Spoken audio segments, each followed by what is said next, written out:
So in the interest of time, we'll get started. I think we're going to have a few more people joining us.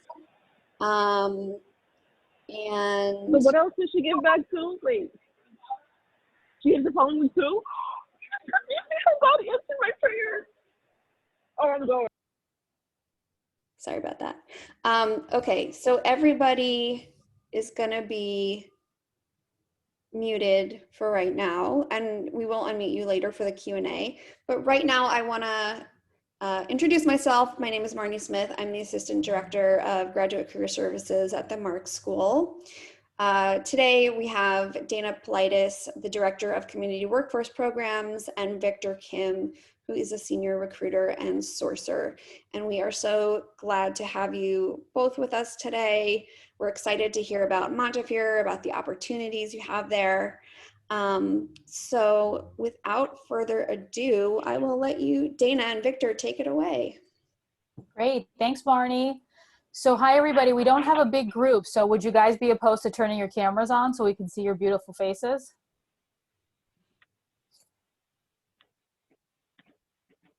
Yay, awesome. Thank you guys. This way when you reach out to us, we know who you are. You know, Montefiore and healthcare is a very tangible face-to-face business, so us switching over to this virtual stuff has been really difficult. So at first I want to say make sure you guys are all safe and healthy. And thank you guys for joining us today. So what we'd like to do is we really want to make this a conversation. Victor and I, we do this often. We have no PowerPoint. We like to sort of wing it and kind of make sure that we meet the needs of each of our audience members. So we're going to tell you a little bit about ourselves and then kind of jump into sort of what Montefiore is, but really kind of have you guys start thinking about what are employers thinking when you're applying for jobs? How should you approach the market? Especially if you've never been in healthcare before. So a little bit about myself, I'm the Director of Community Workforce Programs. I also run the Volunteer and Student Services Office, which many of you might take advantage of at some point.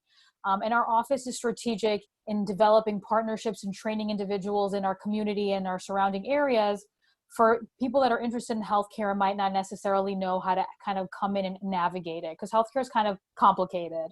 And I think with COVID, and Victor will allude to this a little bit more, it's become a little bit more complicated. So that's what I do. I've been at Montefiore for 12 years. My background is in public health. So as soon as I graduated, I got lucky and I found a job in the pediatrics department running a lead poisoning program in environmental science. And then I accidentally transitioned into human resources. Don't ask me how that happened. I started training, and then I started taking on these partnerships with community organizations because nobody in my department wanted to do it. So I did it, and then we became our own department. So lots of opportunity here, lots of opportunity for you to start thinking about networking, which is probably going to be our #1 piece of advice for today. But before I kind of do my spiel, I'm going to turn it over to Victor to do a brief introduction of himself. Victor. Hello, everyone. Good afternoon. My name is Victor Kim, and I've been with Monty about 7+ years as a senior recruiter.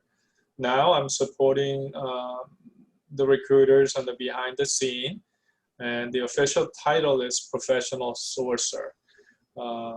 Take it whatever you want, but I help the recruiters with a harder to fill position, and I've been partnering with Dana and many of these similar surroundings, seminars, giving little insight on your job search and what's the current situation with the hospital.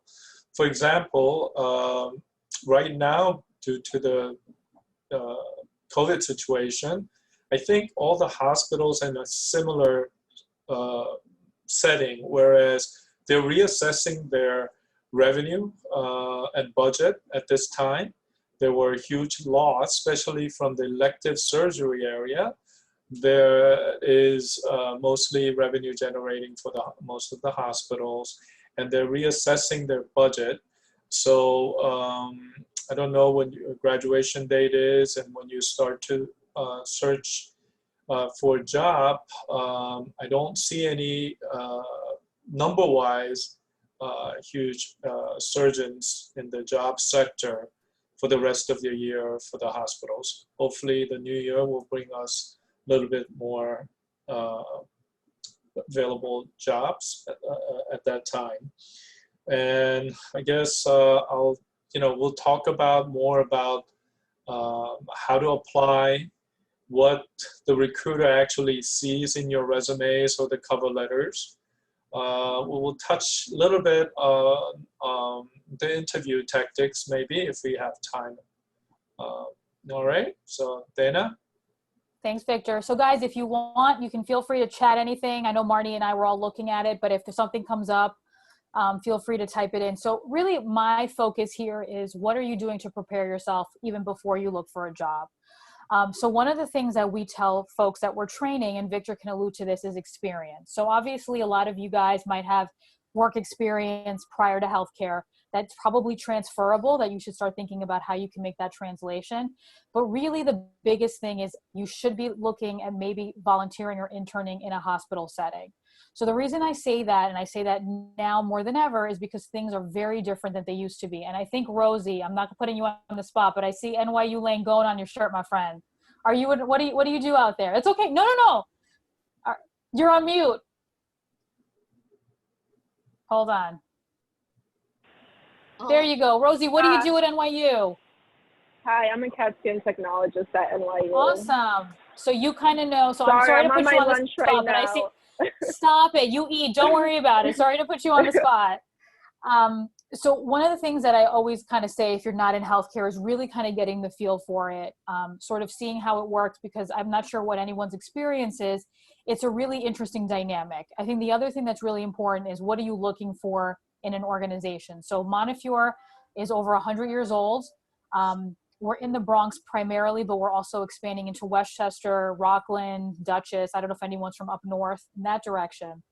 And our population is primarily Medicaid, Medicare. So a lot of our focus is really community driven. So I know a lot of you are public administration folks. So a lot of the work that we do, even in my own office, works with government officials. We work with our local politicians. We work with our community. The way we deliver health is exactly in that model. And I think that's what's great about connecting with all of you, but I think it's also what you want to look for when you start looking in an organization. So my office doesn't handle internships for credit, but we can connect you to that, but it's really volunteering. And right now we have a few limited opportunities, if you're interested, that I'll share with Marnie to share with everybody. But it's really kind of coming to understand how healthcare works.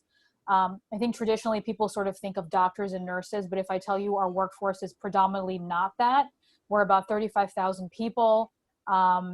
Are any of these things remote? That's a great question. So traditionally the mindset in working in healthcare is that everybody's essential, so everybody shows up.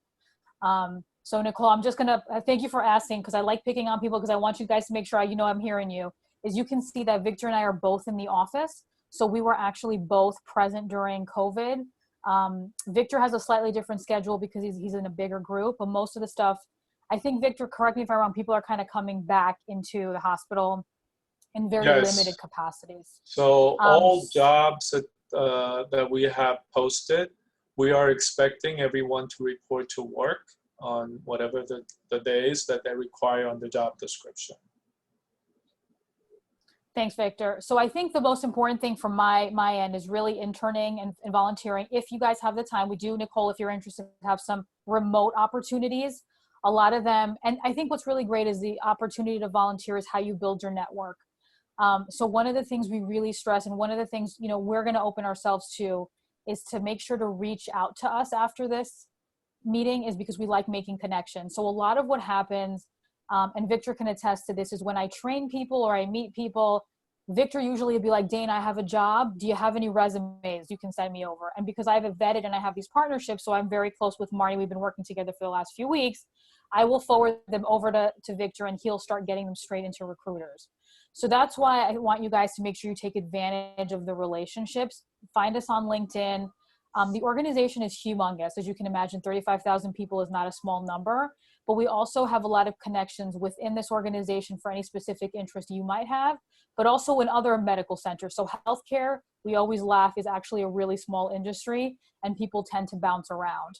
So your reputations follow you wherever you go. So for example, Victor where were you, Victor? At Continuum, which is now Mount Sinai Health System. Right. I was at Columbia before going to Mount Sinai. So we've everybody's sort of kind of recircling, so people know folks. And it's really, the most important thing is networking and kind of getting the experience. And Victor will tell you when he looks at your resume, what kind of experience have you had? And it doesn't have to be clinical. It doesn't necessarily have to be in a medical setting, but something that really can be translated. So how many of you guys, and you guys can just chat or thumbs up me, have looked at Montefiore's website or thought about applying into a healthcare facility or anything like that? I got a thumbs up from Fabiola. I love it. Oh, yeah. Look, this is so cool. You can actually is this like an emoji you can add? This is so, I'm sorry. I'm like such a in person. That's great. So anybody want to talk about their experience looking for work? Has it been kind of complicated? Are you guys seeing things you like? Are you seeing things you don't like? Just kind of hard to navigate. And we're going to jump into why it can be a little bit hard to navigate. So we're only 18 people, so we can totally make this a conversation. So anybody want to jump in? I have something to say. I could, go ahead. All right. So Ophelia, do you want to go first? And then Matthew will go second. Is that okay? Yes. Cool. All right, Ophelia. Do you have a camera that I can see you with, or are you on a phone and it's hard to turn the camera on? Yeah, I was doing a little bit of eating. I'm sorry. No, please, not at all. Eat away. Yeah. There you are. Awesome. So for me, I think that I've, applied a couple of times to Montefiore. I have a personal connection to it. My mother is currently receiving care from Montefiore, so I know it.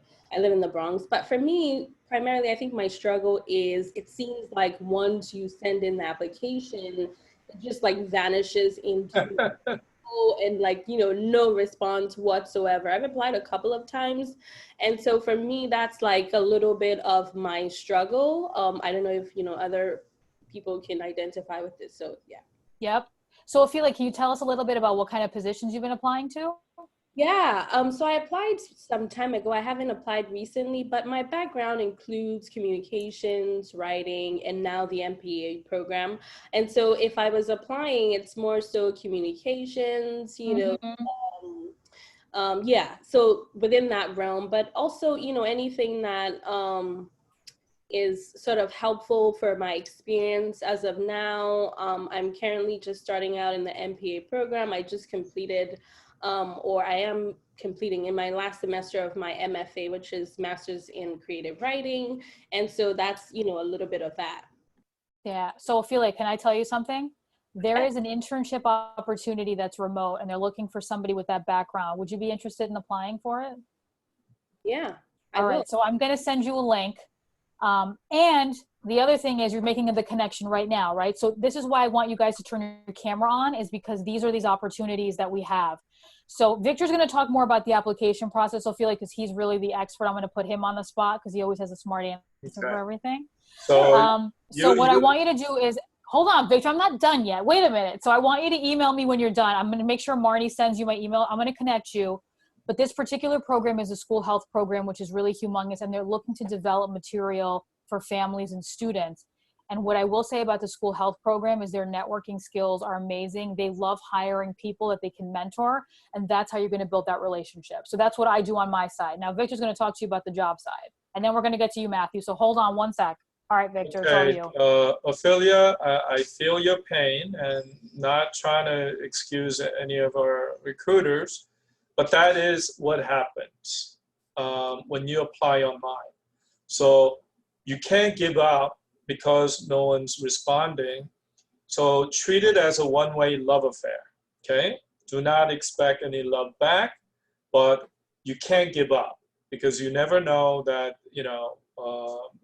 recruiter who is diligent enough to review your resume and find matching qualification, they will call you, okay? However, you're probably applying to a position where a particular recruiter probably have over 100 applicants. What do I do then, right? What's the average time frame for each recruiter to review one resume? Anywhere from 2 to 6 seconds, I guarantee you, okay? So how do you make sure that you have enough or bold letters that you do qualify for that position in that 6 seconds? What does recruiter look for? As Dana alluded to, it is the experience or the minimum education that particular job requires. And often it is applicants' fault for not reading the job description correctly, okay? 50% of the job applicants apply to wrong jobs. Why? Because they look at the title, think they can do the job, but they don't go further to read what they require a particular person to have, have those skill sets or experience. So you do really have to read the job description before you apply to a position, because that's when you apply enough, we know you by name. Oh, here he goes again, Dana, applying for every single job out there, and she lies that she meets all the qualification, okay? So we know Dana. You don't really need to do that. You can be selective in which jobs that you apply. And Dana mentioned networking, which is probably the best way to get a job, period, right? Let's say I apply to another recruiter position, another hospital. Do you think they're gonna call me? No, right? I do have to pick up the phone, use my network to see if I can get in to see someone or get introduction outside of work, and I am going to use my network. How do you network when you don't know anyone in that particular institution? Volunteer. Then you will get one of these, get out of free jail card called ID, and guess what? You can roam around the whole hospital to the specific area that you have an interest. You will know which hiring managers are kind and gentle and which ones are not, right? You will have access to all the job posting before it goes to external, right? So there are a lot of information that you can extract and use it to your advantage by volunteering. Yes, it does not pay. Yes, you have to invest your resources, but job market is going to get tough and tougher. So you got to go ahead of all this other competition and other peers is to get to know people. And I think you can, use Dana's department and our volunteer system to really get in and get to know people. And I think that will be the best advice I can give you at this point in getting to close to getting to a hiring manager, at least seen by a recruiter. This is how you have to take advantage. Well, two of us now, so. So guys, and let me give you just a couple of examples about how small it is and how important it is to network. So my sister is the director for social media at Mount Sinai. So the former chief marketing officer of Queens Hospital is now working in our marketing office here at Montefiore. And I walked into the office and she's like, your face looks so familiar. And it turned out that she had been working with my sister, right? And then when I was doing my graduate school preceptorship and I moved to Montefiore, my preceptor was the senior director of all our ambulatory sites and helped me kind of grow professionally. And that was just an accident. Like, I didn't know, people kind of sort of move in and out. So building that network is probably the biggest thing. And like Victor said, you guys have us. So we're really going to expect you guys after this call for you to reach out to us by email, because that's how we're going to remember you. Because guys, we just meet a lot of people, and then make sure to LinkedIn us. But Matthew, I know you had a question. You've been waiting so patiently, so I'm going to turn it over to you. Can you guys hear me? Yeah, perfectly. Thank you guys for taking the time out to do all this. I actually have a background in healthcare. I was an admin intern at Presbyterian Queens, cool. And right now I'm in managed care. Yeah. So since this is my last semester, or hopefully my last semester in the MPA program, I've actually been looking into the Montefiore fellowship program, right? And I've been looking into a little bit more into Montefiore. I'm from Queens, so I never really ventured out to the Bronx that often. So this is really my first time really looking into it. And I want to know if you guys know anything about the fellowship program. That's my first question. And then my second question is for Dana. When you say a community, that you work in the community with government officials, can you give an example of what that means? Yeah, absolutely. So I don't know that much about the fellowship, but Matthew, I put my email in the chat box. So if you can email me any contacts, I'm going to find out who's in charge of it and make a connection for you. Because I used to be an admin intern too in grad school, so I know how important that is. And in terms of government, so we actually have a couple, so I actually do a lot of member education. Like I actually been to Capitol Hill. I do the city council. So my work is around workforce development. I don't know if you guys are familiar with that, a lot of that work. My passion is to really sort of create pathways for folks that are traditionally underrepresented in healthcare. And there's a huge government stake in that because a lot of WIOA money, if you guys know what that is, workforce investment opportunity money, sort of flows that way. But a lot of times government don't really talk to employers. So I go in as the employer saying, I train, this is what I want. In the more like tangible way is we have a government officials office. So are any of you guys familiar with Marcus Crespo? He was an assemblyman that now is actually our senior government affairs vice president here at Montefiore. So we actually have lobbyists that go out on our medical behalf to talk about what our needs are, because as you guys know, healthcare is very political. I'm sure it's going to be brought up today during the presidential debate.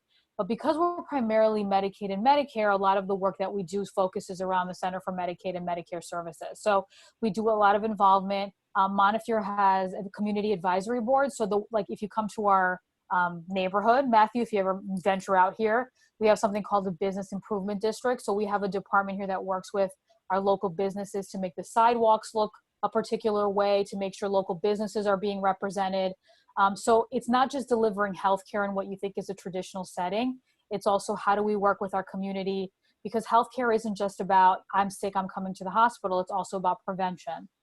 And part of my work specifically is I believe that if you get people work and access to a family sustaining wage, access to insurance, you're increasing not only their health, but you're also making them citizens that are sort of buying into the private insurance model, right? So you're it's like a nice positive feedback loop. So Montefiore is we're humongous. So we have different stakes. The governor works very closely with us. In fact, our vice president for government affairs came from the Cuomo administration.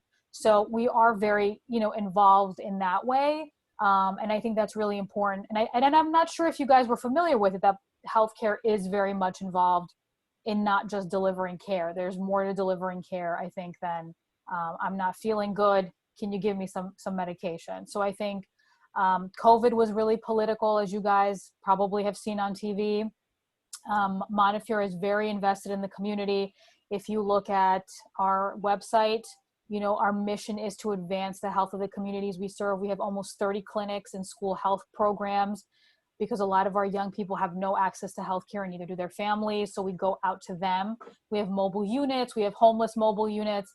So you can imagine we're really driven. So for you guys that are public admin folks, I think this is a great place to kind of start thinking about, we need more people like you in healthcare, especially with the way it's delivered and to the population that we're trying to serve. So a lot of these issues that sort of came out of COVID, we've been dealing with for years, because it's the community that we're part of and the community that made us. So Matthew, does that answer all your questions? Yep, above and beyond. Thank you. Awesome. Oh, I hope so. Okay, so Nicole, is it okay to pick on you, Nicole? I saw your question come in. Oh, you do.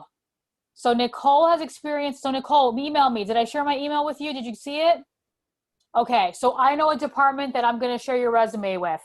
They do exactly what you're doing if you're still interested in it, and I will forward it over. We're actually very good friends, so I will make sure to make note of what you guys are doing. Awesome. So Rosie, I'm going to send my email. I'm putting my email back in the box so you guys can see it. And Dana, Come on, raise a hand. I see Fun Lola has raised their hand. If you're able to put on your camera and ask your question, that would be amazing. Yes, hi. Hi. Hi, Dana. Hi, Victor. Manny, thank you so much. I want to say thank you first, even for hosting this. This is, I've been looking forward to this for a while. I work with the Department of Human Resources, that's City of New York, and I've always wanted to work in the health field. First, I was thinking of going into nursing before I said, you know what, let me just go for my MPA. So when I started my MPA, I think I met someone, I go to the clinic, one of the Montefiore clinic here, and I met an RN that she said, actually the problem started with, she said, oh, your BP is too high and things. I said, my work is stressful. So, and because of the job I do, he said, oh, but what experience do you have and what are your qualifications? So I told her what I have. I have bachelor's in public admin and I'm going in for my master's with an emphasis of healthcare. Oh, she said, oh, you can get something here. She asked me to send her my resume, which I did, and nothing came forth. I called her, she said, oh, I sent it in. In fact, she asked me to take it to one of their HR. I went there, they wouldn't take it. They said I have to send it in, go into their website. Online. Yes, and still, after a while, I felt a little bit setback. I felt, oh, maybe because I don't have a background at all in health field. So I felt a little bit, I wouldn't say discouraged. After a while, I said, let me start looking into health, Department of Health. Maybe I'll see something from there as well. Maybe if I have that, I'll be able to get into the Montefiore. So, but after Ophelia asked the question and you mentioned something about internship, I said, okay, how can I get into that? Because I'm working full time. How is that going to work for me? To be working So full that's a good time question. and still, yeah. Yeah, Still be so I'll able have to do an Victor internship. talk about the application. So the good news is we have a couple of opportunities. And because it's an internship / volunteer, we're really working with your available schedule because you're helping us. So we do have this one opportunity. If you feel comfortable coming here, it's at our patient experience area, and you can work weekends or whenever your schedule allows because it's a 24-hour operation. So if you are interested, you email me or I can email you and I will send you the link so you can apply. And what's great about the patient, that area where we're taking interns right now is that, if you guys don't know, in a hospital now, everybody gets screened to come in. So we don't have visitors really unless they're coming in for a specific appointment or if they have family to visit. And all of our associates have to come in, and by associates, I mean employees. That's the term that we use. So part of my team was out there when we had to get redeployed, and they met all these doctors and nurses. They made connections with people, and that's a really prime thing for you to sort of get that experience. The gentleman who's running that department also has been at Montefiore, I want to say maybe 20 years. He started off as a security guard, and now he's the director of patient experience. So if you want to apply, I'm going to send you that. You email me. I have my email right up. You can just send it right over, and I'll get you connected. And remember, we're working with your hours because you're giving us your time for free. So do not get stressed out about that. Okay, I'll do that. Thank you so much. No, my pleasure. And Victor, I don't know if you want to answer Familola's question about the resume and what happens when you guys get resumes, because I'm sure you guys get a lot of resumes. Yeah, so it depends on the recruiter once again. Why would one leave the posting out there for so long when already we have 200 resumes? Okay, so it's recruiter doesn't have, the particular recruiter doesn't have just one positions to work on. At the height of my career, I had over 300 requisitions on my workflow.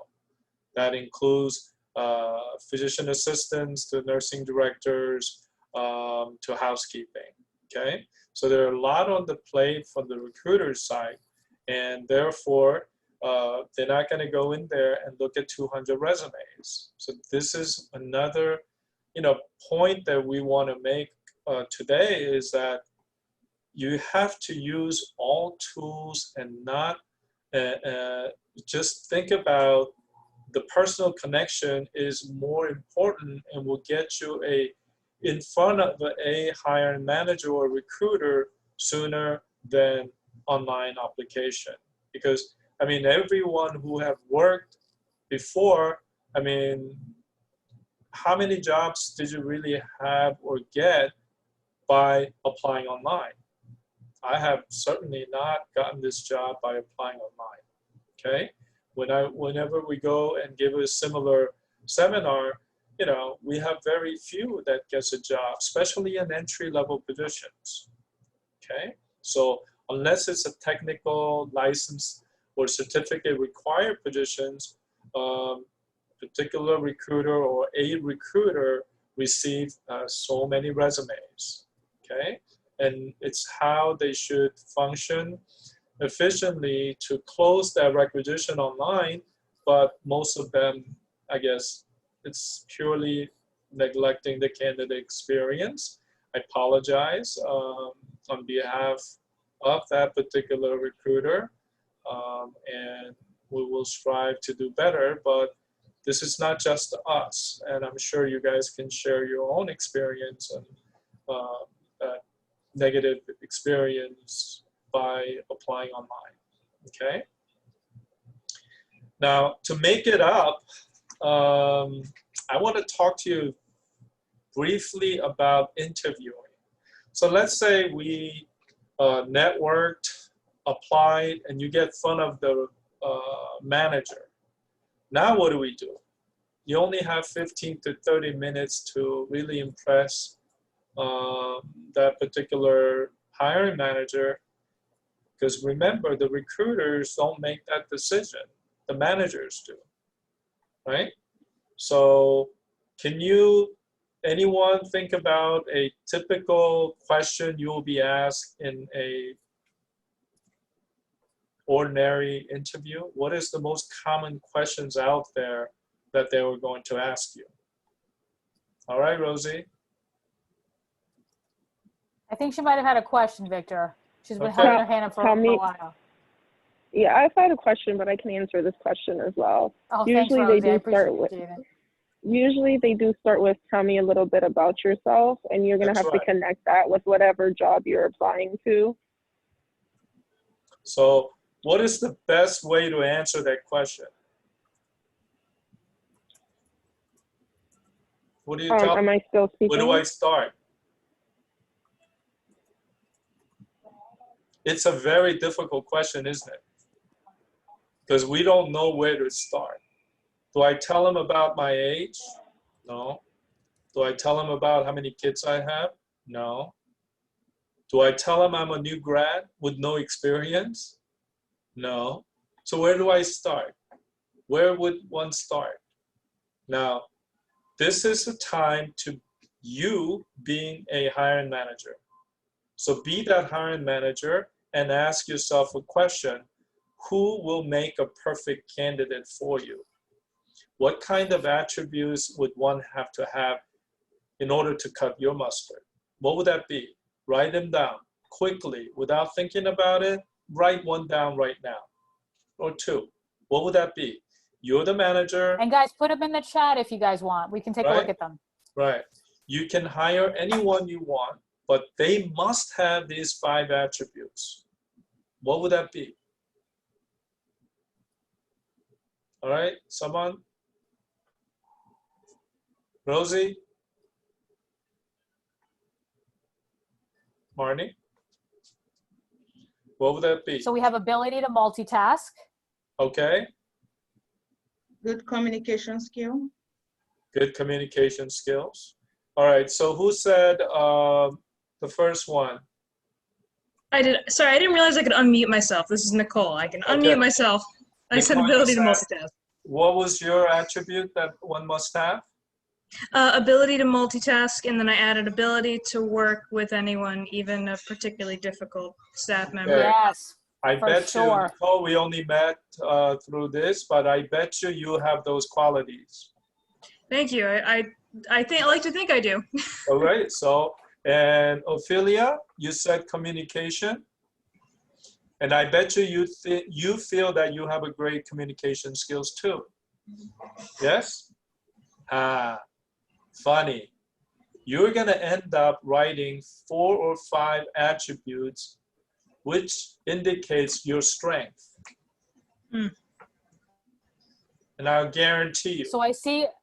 So Victor, I see Samantha wrote something, and Samantha, I like how you put it in quotes because it's really true, a self-starter. So when I see self-starter, that means that nobody wants to supervise you, you're on your own. which is Independent. code for us, right? Yeah. Right, it's independent, but really it's, I don't have time to supervise you. Can you do what I tell you without having to bother me every 5 minutes? And that's code. So great. Thank you for adding that. All right. So regardless of what, if you are going to end up writing your strength, that's who you are. Those attributes you just wrote down should define you, not a new grad, because we all come from different walks of life, right? We all have a different education, different family, you know, but we learn something differently to arrive at a conclusion that these are important attributes one should have in order to be a successful in a professional world or personal world, right? So they're going to ask you about the weakness, strength, and that first question, tell me something about yourself. Why not give it to them up front and who you are and what are your strengths are for, okay? So through the journey that you have gone and to this point in your life, you have realized that you have these wonderful attributes. That's what you tell them. Every question after that one, you have to be able to incorporate your attributes that you have into some kind of form to answer any questions. And that will make a lot easier to go through the interview. I don't want you to memorize any answers, but if you know the strength and being able to define who you are, the rest is easy, okay? I'm going to give you another one. How do you see yourself in the next 5 years? Okay, I'm going to gain that experience I don't have and go save the world. All right, fine. Do you think they care about your goal 5 years later when I don't even know what I want for dinner tonight? Right? No. I always tell Dana, buy me a winning lottery ticket, I'm out of here. I'm not going to guarantee that I'm going to work for this institution for the next 5 years because I'm not a liar. Because the minute I win the lottery, I'm out of here. Good luck, kids. Okay? So, what do you tell them? I think if you are the manager, I believe you're more interested in hearing about the journey you're willing to take to get to that 5 years. And what would that be? Okay? Do I really care about your personal success? I don't. Would you care if you're the manager? No.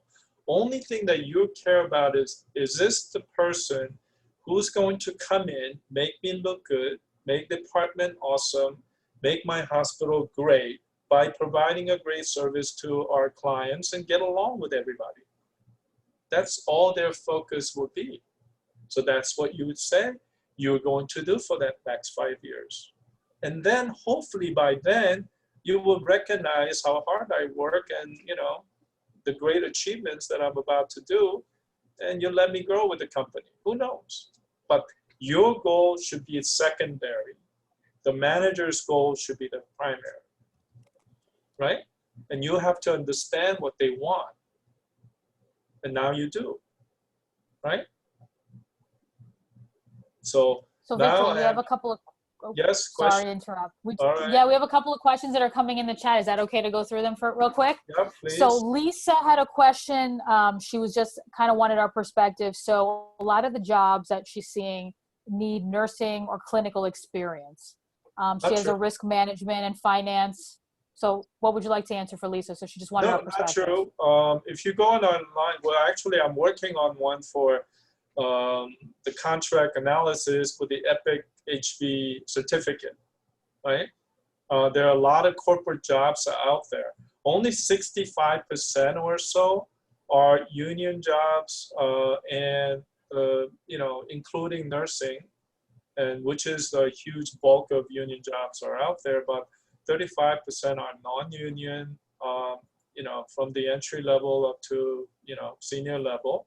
There are a lot of jobs because we have another division. We call it MIT, Montefiore IT, and they function as a separate entity. And if you Google MIT or Montefiore IT, they will have a separate job postings online. Okay, and there are plenty of jobs out there that can really align with your experience, work experience. And once again, abuse us. Send me an email with your resume, and we can talk about resume itself. We can talk about, do I include a cover letter or not? Recruiters really don't care for one, but managers do, right? If it does make that 1.001% difference in whether choosing one candidate over the other, and that tiebreaker could be the cover letter from the manager's point of view. So make it private. Make sure you make it out to the right institution, not who may concern, right? Make it, trouble to find out what the manager's name is. Make it institution specific. Address to the Mount Sinai, or NYU, whatever the institution that you're applying to. You got to make sure that you're, focused on that particular institution. So these are the kind of things that we can coach you, help you. So don't be shy. Reach out to us. Okay. Any other questions? And I will say, guys, I got an email. We have a couple, but I got an email where somebody you could tell was writing a mass email to look for internships and volunteer opportunities. And she's like, I'm really curious to see what NYU Langone has. And I'm like, I'm really curious to see who you're writing this email to. And it's weird, right? Because, it's a college student, but it's insulting because you're taking your time. I'm taking my time to read it. I responded to her in a professional way, but it's those little things that are going to catch us. Because if I tell you guys how many emails I have where people don't address me by name, they just attach their application, they don't tell me who they are. That just to me is delete, delete, delete. I don't have time for that. Make it personal, because, the reality is we are sitting in front of our computers reading email. Use our first names or our last name, whatever you think is appropriate. I usually go by my first name, but I think when you're inundated, because you can imagine, and I'm sure you all are, is that you're inundated with information. It's a lot to work through. So I have a couple of questions, guys, and I have, so a lot of people are interested in program coordinators that are currently under review. There anything to make myself stand out. So a lot of folks are interested in like program management and program coordinators, which I think a lot of those positions are available. But I think back to what Victor said initially, I think with COVID now, everybody's sort of rethinking how things are going to look. A lot of these roles tend to be grants, which is completely fine, and not saying that grants went out the window. But I think, I think people are really kind of thinking about what's the next potential surge. So I think kind of patience with the medical field, and those positions do kind of pop up. And then Rosie had a really good question, Victor, and I kind of want to throw this to you because I have some thoughts about it. She said that she works in a hospital for the last 5 years. She wants to move into a more managerial role. She's having a hard time moving into that and feels like she's just kind of being interviewed so she can be a checkbox off of an application. So any kind of advice about, because Rosie, I think that's actually a really good question. I think it's actually very hard to move into management, and there's a lot of people who want to see that management experience kind of coming in, but where do you get it from? So Victor, any ideas, and then I can sort of throw in some of my. Yeah, so I don't know what the title that you wear at NYU.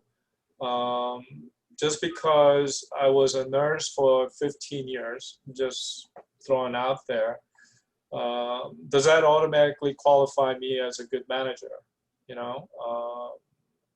What have I done?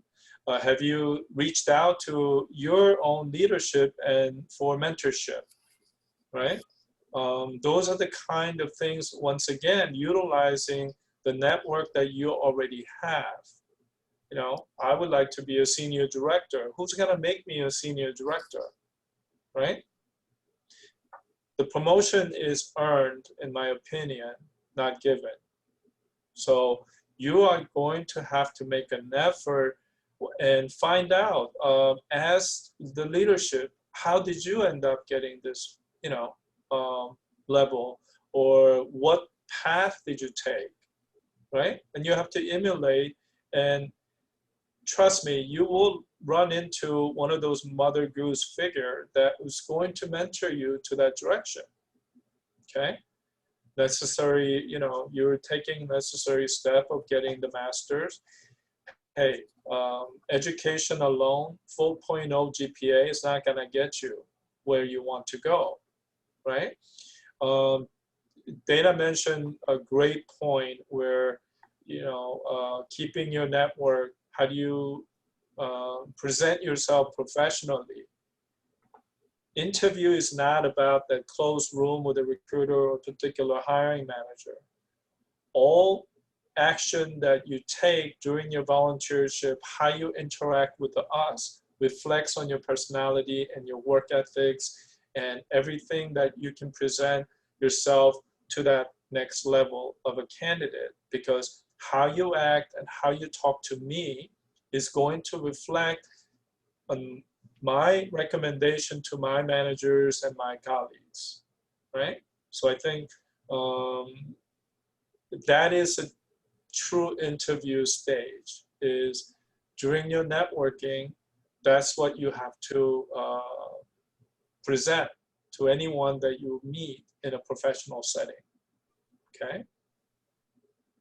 All right. So Rosie, it sounds like what you're saying might be that you might be in an area where you might not have the ability to practice. So I'm not sure if you have some time, but maybe we can talk offline about maybe volunteering or interning here and connecting you to some folks to mentor you. This way we can kind of move you, and I have some people in mind. So take my email. I know I keep putting it, and Marnie will share it with you guys, but I'd love to talk to you offline for sure. So somebody asked that they've applied to a job position, Victor, and that it's still under consideration. Is there anything that you can do to make that application stand out, or anything that you should do to follow up? Yes and no. Yes, if it's a Monty job, you can email me directly and I will make sure that recruiter at least reviews your resume or the cover letter. No, if it's at Sinai or NYU, anything outside the Monty, I cannot help you. Is that fair?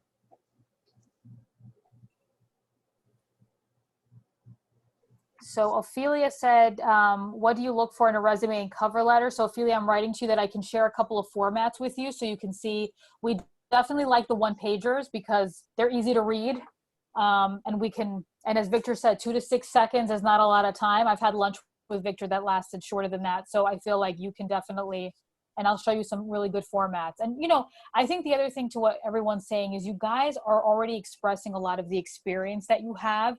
It's how do you present it so people know where you're coming from, right? So even if it's not healthcare driven, like Nicole had mentioned, she was able to get management experience by taking care of volunteers and students. That's still leadership. You have a team that's reporting under you. Maybe you have a leadership role in school or in an outside organization. Make sure to include all of that stuff. It doesn't have to be paid experience for us to consider it valuable. And you guys sound like you're a great group. You have a lot of, and Zana, I will send you some formats too. I'll make sure to get Marnie, if Marnie you can share my information with everybody. I want to make sure to keep talking to you guys for sure. So before we get going, because I know we only have 11 minutes, we want to take calls. Don't forget to find us. We're both on LinkedIn, and we definitely want emails from you guys after this, because I already have 2 follow-ups from you, 3 follow-ups from you guys. I've been writing while you guys have been talking. Any other questions that we might have missed? If you guys want to raise your hands, because the chat's coming in pretty quickly, so I want to make sure I didn't miss anybody.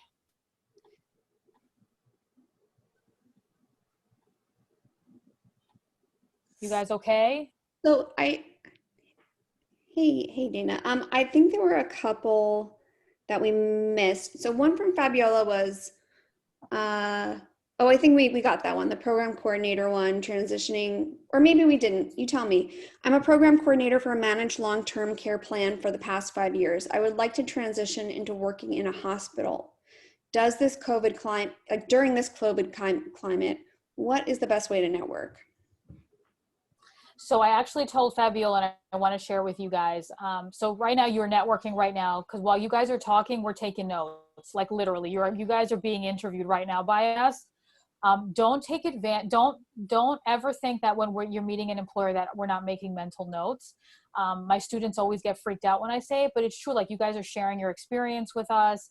how you're interacting and engaging. These are all really telling signs for us. So our brains, and remember, Victor's goal is to find placement. My goal is to find talent. This is what we do, right? The other thing, Marnie, and this is for you, is that I told Fabiola, if everybody is interested, what I can do is, depending on the areas that you're interested in, we would like to host a networking Zoom event where I can bring in some professionals from targeted areas that you guys want to hear from, and we can open it up to an open Q&A. I don't know if you guys like that idea. And this way, Victor and I can be sort of hosts in the back, but you guys can start talking to actual real people who hire. Awesome. I'm seeing, yay, I got a clap hand from Rosie. I'm excited. So we will make sure to share this with you guys, because it is hard. I think, LinkedIn is a nice way, but I think what happens is you make friends on LinkedIn and nobody ever follows up with them. So please, guys, I can't express how many times we make these offers and nobody takes advantage of them. We literally are looking, my mailbox is looking for you guys. So please send away if you guys are interested. We're happy. And I shared some stuff with Marnie about some professional development. And one of them is actually having a networking event. We used to do it in person. Obviously, we can't do it now. So we're happy to do it. We're happy to do it this way. If you guys are open to it, and it looks like you guys are. Nicole, you have one question? Yes. Hi. Thank you so much, Victor. And actually, it was in reference to something you mentioned earlier in the meeting. You mentioned how applying to multiple positions that you just see available creates this impression that perhaps you use the word lying, for example. I wanted to get your thoughts on that, because in my case, I've been a professional for about 6 years now. I got my degree back in 2015. So for me, I have more experience that can fit on a resume, right? So I end up picking and choosing what I put on and tailoring to each position.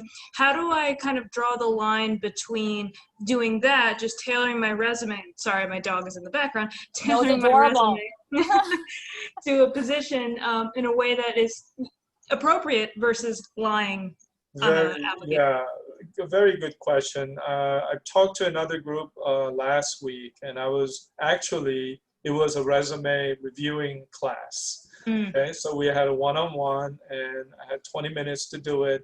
And I think the point that I wanted to make clear on that day is that don't be afraid to make a 25 different format of a resume. Right. Okay, it is an investment, yes. 25 different cover letters and 25 different resumes, because someone said, how do I make sure that they see me? How am I going to see you is you providing the language that I use to post that position. Remember, I said job description, that is your cheat note. Right? You know what they're looking for, and they wrote it in their language. So you're going to see that, and then you have to make a relationship between your actual experience with whatever they posted online. It does it in line, but you're saying, different way to describe the same thing that I just described. You got to make sure that we make a connection, right? And they provide you that, right? So use it. Excellent. Thank you. Right? And make that a format of whatever resume for that particular job. Now, in the same institution with a different job, yes, you're going to have 3 to 4 different resumes, cover letters. So this is the investment, small investment that you're willing to make in order to be noticed. Okay? But it's right there in plain language, and they'll tell you what they need. And you're going to tell them that's what you have, if you do. So this way you're not lying, right? Right. Okay. Thank you. You're welcome. Anything else for today? Hey guys, we have 5 more minutes. Hi, I have a question. Yeah. So, for Victor, how do you go about, if you have the education, like if you have a degree in health service administration, but you don't really have any experience in the healthcare field, how do you go about it with your resume, etc.? $1 million question. You are going to have to make that hard decision.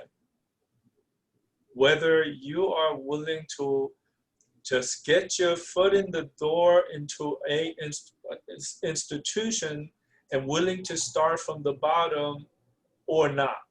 Because the perception that I get mostly with a master's or a higher degree or multiple degree person is that I'm all that, right?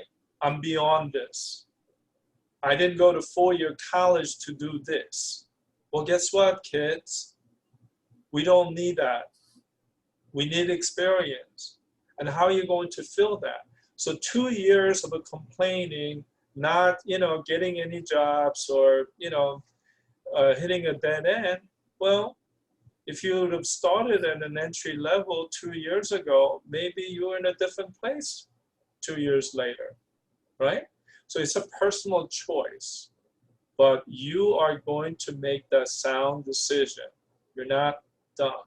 You guys are young, vibrant, intelligent human beings that can make a sound decision, because you are going to realize this very quickly when you don't get any love back, okay? And then you're gonna have to sit down and make a hard decision. Is $38,000 job? Well, not ideal, but it's going to open a lot of doors a year later or 2 years later, right? Maybe it's not a bad investment. We have a lot of directors here, managers here that started as an entry-level clerk, right? Dana knows a whole bunch of them that she works with. My own director started as a secretary, right? So these are the kind of decisions that you have to make. And it's going to be a hard decisions, but I think the market, the job market is going to dictate this for you. The type of jobs that you want, availability, will dictate this for you. But regardless of what, I think where you start, you're going to have to get out there and network. And that's the key. And that's the message that Dana's workforce program sends out, and try to marry, you guys to the hiring managers, face to face. Once again, use us and abuse us, because we're here to help you guys. Right. And I think, if you don't want to start at entry level, the other opportunity is to really volunteer. That's the other way. Somebody might see you and move you up, because you never know. Because here's the other thing. Let's say you get a job and you hate it, or you realize that you don't want to be in this, volunteering is a non-committal way of sort of getting experience. Because I will say, healthcare is very different than probably any other industry you might have been in or have experience with. So you want to make sure that even if you have like a health background, if you've never really been in a hospital, you kind of want to know what you're getting into. And I think post-COVID, you really want to know what you're getting into, Right. Because life looks very different. But one thing for sure, believe it or not, I was very grateful that I worked for a healthcare industry during the COVID, okay? A lot of friends, they got laid off, lost their business, but we even got a bonus for being an essential worker. Got a raise this year. We cried because there was a lot of work, but we, we're here. We're okay. And I think that's another point. I think it's the sacrifice, right? Like if COVID were to come again or it doesn't go away and you're in healthcare, a lot of the departments that you guys might be interested in applying for were redeployed into areas that, taking temperatures at the front, doing all sorts of stuff. So when you're in healthcare during a pandemic or a crisis, be prepared to take on jobs that might not be in your job description. Because remember, you're going into healthcare because you actually want to take care of people, even if it's not direct right away. All right, time's up. So Marnie, we're at time. We are. Thank you so much, Dana and Victor, for these direct, straightforward answers. I think that they're really, really helpful. I see a bunch of people already said thank you. To everybody who's attending, I will send you Dana and Victor's emails again, and anything else, Dana, that you want to send to me, I'm happy to pass it on. We would love to take you up on the offer to do some networking one-on-one with managers. Absolutely. So we can talk about that too. And just thank you again. And we hope you stay safe and healthy in the hospital, and to everybody else out there. So thanks everybody for being part of this. Bye, guys. Bye, We're going to hear from you guys. after this. Bye. Bye. Thank you. Bye. Take care. Stay safe, everyone. You too.